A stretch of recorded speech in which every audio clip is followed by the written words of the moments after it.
warahmatullahi wabarakatuh. Halo Sigmania, gimana kabarnya pada hari ini? Gue harap kalian yang sedang menyaksikan Sigma Talk, yang sedang ada di rumah maupun ada di luar rumah, selalu menjaga kesehatan. Pokoknya always stay and stay healthy ya buat Sigmania. Oke, Sigma Talk kali ini akan membahas nih bahasan yang menarik nih tentunya. Sebelumnya gue mau nanya dulu nih ke Sigmania. By the way, kalian tahu gak sih tanggal 21 Februari 2023 ini diperingati hari apa?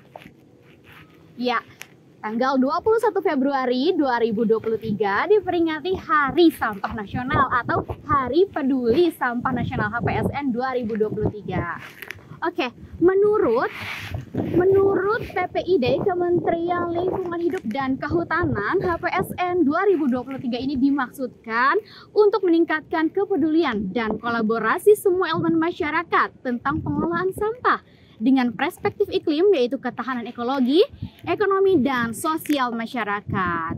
Oh iya, dan menurut riset juga, tahu gak sih, Indonesia berada di urutan keberapa? Indonesia itu berada di urutan kedua terbesar dunia penghasil sampah makanan atau food loss and waste atau FLW setelah Arab Saudi dan sebelum Amerika Serikat. Mengingat akan hal itu, kita perlu nih berevaluasi ya tentunya, apakah kita sudah meminimalisir sampah atau bahkan kita dalangnya dari banyaknya sampah. Oke, kita nanti akan berbincang-bincang dan ngobrol-ngobrol santai ya tentunya gue nggak sendirian, gue bersama narasumber yang bisa dibilang melek nih akan Hari Sampah Nasional ini. Oke, mungkin Sigmania banyak yang belum tahu nih dengan Abang. Bisa diperkenalkan dulu Bang, nama Abang maupun kesibukan apa sih Bang sekarang ini? Saya adalah BD Chandra. Oh, gitu. Bang BD Chandra. Iya, saya adalah BD Chandra. Dan saat ini fokus ataupun konsen di kampanye waste management itu. Wah, apa itu Bang? Jadi bagaimana caranya kita mengelola sampah, jadi bagaimana caranya kita memanajemen sampah yang kita hasilkan gitu kan, baik dari aktivitas sehari-hari maupun kegiatan. Oh, seperti kayak organisasinya gitu ya Bang? Iya. Wah, keren sekali sih. Oke, Sigma Talk kali ini ditemani dengan Bang BD Chandra yang wah keren sekali sih ini ya. Oke, langsung aja nih Bang. Terkait akan diperingatinya Hari Sampah Nasional. Sebelumnya ini Abang pernah nggak sih ada suatu kegiatan atau akan mengadakan nih suatu kegiatan yang akan diperingati Hari Sampah Nasional? Ada nggak Bang? Menyoal HPSN ini kan jadi salah satu momentum ya untuk bagaimana caranya kita mengingat kembali bahwa sesuatu yang tidak teratur itu pada akhirnya akan merugikan diri kita sendiri. Dan dimana kan pada tahun 2005 ya kalau nggak salah itu bertepatan di tanggal 21 Februari itu terjadi longsor kan di TPA yang menewaskan ratusan orang. Nah itu kan dampak dari acuhnya kita terhadap waste management itu sendiri. Selama ini kami melakukan berbagai kampanye gitu kan untuk menuju hidup yang lebih baik gitu kan, untuk menuju sustainable living gitu kan, itu bisa bisa menerap di kehidupan sehari-hari.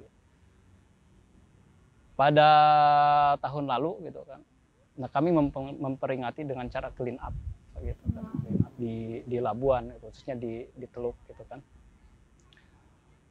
Kalau misalkan untuk saat ini memang pada tahap rencananya kita akan melakukan apa yang namanya seminar soal ekonomi sirkular. Nah, tapi karena satu dan lain dua hal, nah, maka itu urung kita lakukan. Tapi kami akan tetap fokus melakukan kampanye-kampanye terhadap bagaimana caranya kita bersikap terhadap lingkungan kita. Nah, salah satunya melalui penerapan gaya hidup minim sampah, sustainable living gitu, seperti itu.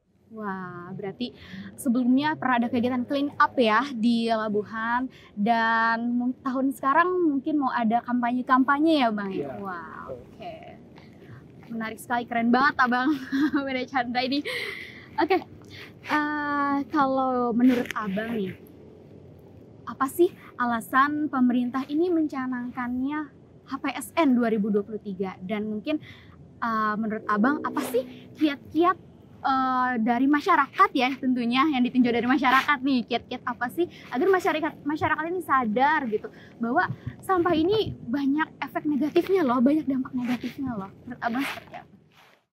Saya rasa emang udah jadi kewajiban pemerintah ya untuk menghadirkan ataupun mewujudkan lingkungan yang bersih dan sehat, lingkungan yang berkeadilan, dan itu memang sudah termaktub gitu kan di UUD kita.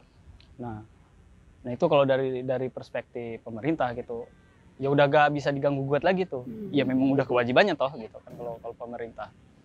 Masyarakat artinya berhak mendapatkan lingkungan yang bersih, lingkungan yang sehat gitu kan, lingkungan yang berkeadilan, yang nyaman gitu kan, bebas dari gangguan. Itu adalah hak masyarakat.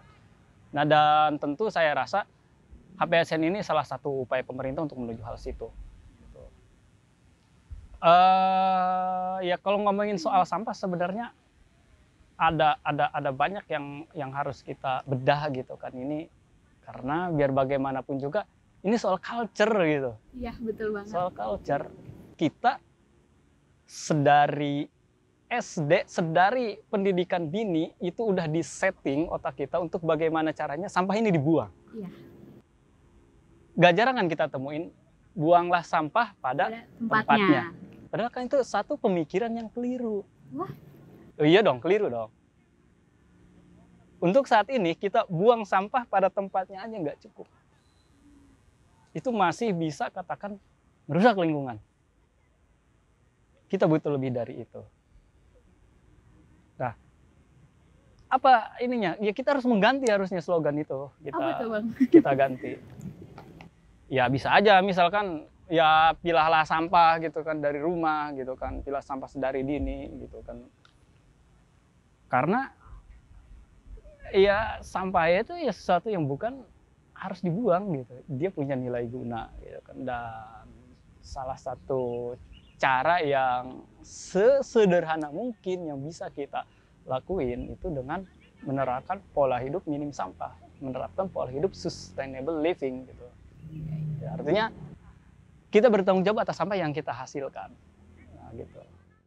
Oke. Tadi kan ditinjau dari masyarakatnya gitu ya Bang ya. Terus tadi juga Abang menjelaskan juga bahwa pemerintah ini kan sudah menetapkan ya dari undang-undang. Menurut Abang sebenarnya undang-undang itu tuh sudah cukup atau sebenarnya tuh masih banyak loh yang harus ditambahkan atau mungkin masih ada loh dari segi pemerintah ini yang masih kurang gitu. Menurut Abang gimana? Saya rasa kita saat ini ya kalau ngomongin undang-undang ya, undang-undang persampahan ya, undang-undang 18 tahun 2008. Sebenarnya itu sudah cukup untuk menjadi dasar hukum bagaimana pemerintah-pemerintah di daerah ini menerapkan kebijakan yang masif gitu. Ya selama ini kan permasalahannya soal tata kelola kalau ngomongin sampah gitu. Kita bisa lihat dimulai dari rumah masing-masing. Ini untuk budaya memilah sampah ini tanda kutip masih terdengar hal yang asing gitu. Kita lihat ada berapa TPS, ada berapa TPST yang memang idealnya itu berjalan. Dan kita lihat apakah TPA berfungsi sebagai TPA ataukah tidak. Dan dari hal situ kita bisa melihat gitu kan. Dan persoalannya lagi ini soal di penegakannya gitu. Soal di penegakannya. Kalau misalkan memang di seluruh seluruh pasal dan ayat di undang-undang itu terlaksana gitu kan, ditegakkan secara benar, saya rasa kita tidak akan terlalu banyak direpotkan oleh persoalan sampah. Ya meskipun soal sampah ini klasik, tapi dia bikin musik gitu loh. Iya betul. Padahal masalah kecil tapi bisa berdampak besar gitu. Oke. Tadi kan ngobrolin nih Bang tentang strategi pemerintah maupun dari masyarakatnya gitu ya, kebiasaan dari masyarakat. Bisa nggak sih Bang, kan kita ini lebih banyak gitu ya menggunakan menggunakan plastik gitu. Yang dimana plastik susah banget ya, orang kan berpuluh-puluh tahun kan bisa terurainya gitu.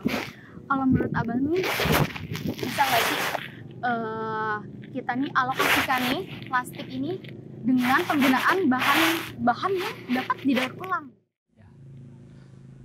Saya rasa ada banyak alasannya kita ataupun umat manusia saat ini menggunakan plastik dalam kehidupan sehari-harinya. Yang memang pada awalnya plastik ini adalah barang substitusi. Dia adalah salah satu solusi pada awalnya. Itu untuk meredam deforestasi, untuk meredam penggunaan sumber daya alam lainnya seperti nikel, uranium dan sebagainya ya. Nah, tapi seiring berjalannya waktu ternyata yang dari awalnya dia jadi bahan substitusi, ini jadi polusi. Iya, Gitu. betul. Bahkan di lautan kita, di sungai gitu kan, di lingkungan terbuka, kita akan sangat tidak kesulitan untuk menemukan plastik. Gitu. Dan itu sebabin karena penggunanya. Nah, kalau ngomongin tadi, ya bisa gak kita didaur ulang? Mengganti ke hal-hal yang daur ulang gitu kan, atau dalam artinya kita mengganti seluruh plastik. Ya untuk mengganti seluruh plastik tentu saja itu pilihan yang sulit gitu. Yang sulitnya karena material yang pertama bisa dikatakan secara harga dia murah gitu kan, tahan lama, elastis, itu plastik gitu kan. Ringan gitu kan. Tinggal persoalannya di usingnya aja tuh, di penggunaannya. Dan juga kita jangan terlalu terjebak di hal yang bisa didaur ulang gitu. Karena yang namanya daur ulang itu butuh proses. Yang namanya proses juga menghasilkan energi gitu. Jadi memang ya kuncinya adalah di keputusan konsumsi kita. Oke, wah, betul sih, betul banget. Jadi mengalokasikan ke bahan yang dapat daur ulang itu juga nggak semata-mata mudah langsung menggantikan dari plastik langsung ke bahan daur ulang tuh ternyata perlu prosesnya juga ya bang ya. Ya, tentu. Okay. Sebelumnya aku sempat lihat di sosial media dari Bang Bede di Instagram gitu ya. Stalking berarti. Iya, pokoknya di situ Bang Bede kayak di postingannya kayak apa ya? Kreatif banget gitu terhadap barang-barang yang bisa jadi bernilai jual gitu bang. Iya, menurut abang nih bisa nggak sih dari stigma dari pola pikir masyarakat ini bahwa sebenarnya sampah yang bisa dibilang dikatakan ya nggak berguna gitu menjadi bahan yang bernilai jual gitu. Dan juga kalau misalkan seperti itu dapat meningkatkan perekonomiannya juga kan, menurut abang betul. Seperti apa itu?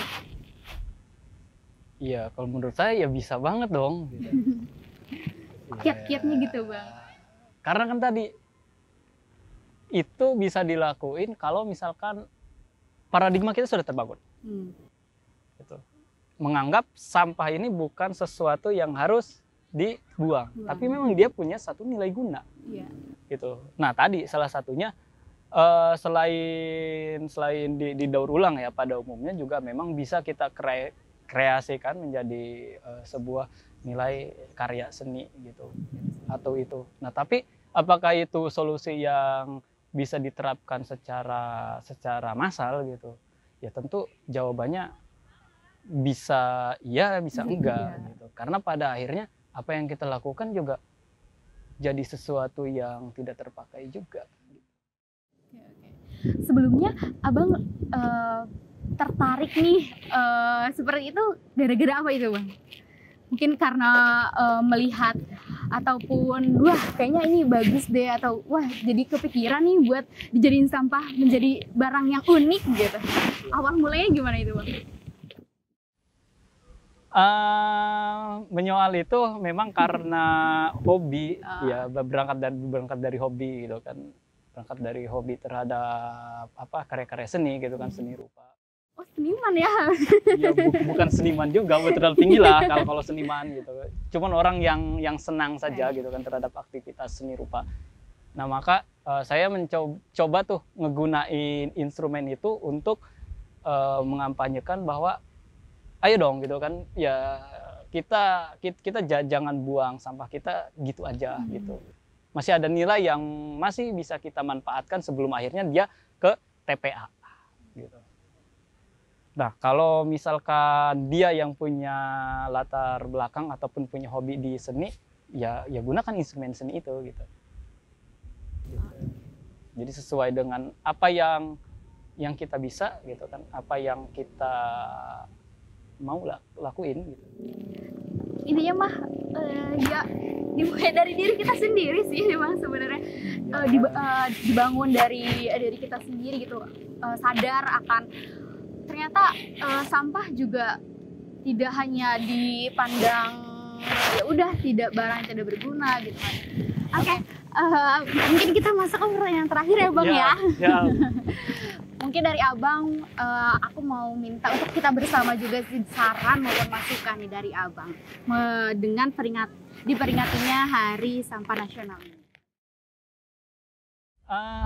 Saya rasa gini, udah waktunya kita memulai gaya hidup ramah lingkungan, gitu kan, dengan mengurangi barang-barang yang memang dia tanda kutip sulit untuk terurai, gitu kan. Salah satunya ataupun contoh sederhananya seperti plastik sekali pakai, udah mulai tuh kita kurangin gitu kan. Kita budayakan membawa tumbler, kita budayakan untuk lebih peduli lagi gitu kan terhadap sampah ini gitu kan. Kita memulai untuk memilah sampah dari rumah gitu kan, yang sekiranya dia bisa didaur ulang, bisa kita setorkan ke bisa ke bank sampah ataupun ke pengepul gitu kan, yang organik. Ini bisa kita buat seperti ekoenzim ataupun kompos gitu. Artinya kita udah waktunya gitu. Sekarang ini menerapkan gaya hidup minim sampah, gaya hidup ramah lingkungan. Kalau bukan kita, siapa lagi? Kalau bukan sekarang, gitu. Kapan lagi gitu ya Bang ya? Kan yang bertanggung jawab terhadap kelangsungan bumi ya penduduk bumi. Iya, kita gitu. sendiri. Ya. Oke, mungkin pembahasan kita maupun bincang-bincang kita sudah ada di ujung waktu nih Sigmania. Sebelumnya kami ucapkan terima kasih kepada narasumber kita, Bang Budi Chandra. Mungkin next time kita bisa berbincang lagi ya Bang ya mengenai pembahasan yang lebih menarik lagi tentunya. Oke, dan gue juga nggak lupa ucapin terima kasih kepada Sigmania yang telah menyaksikan Sigma Talk pada kali ini. Pokoknya Sigmania harus mengambil sisi positifnya dari acara Sigma Talk pada kali ini. Oke, Sigmania jangan lupa ya untuk terus ikuti sosial media di website LPM Sigma www.lpm Sigma, di Instagram @lpm Sigma, di Spotify, Podcast Sigma, and Anchor. Oke, gue Okta pamit undur diri. See you next time and wassalamualaikum warahmatullahi wabarakatuh.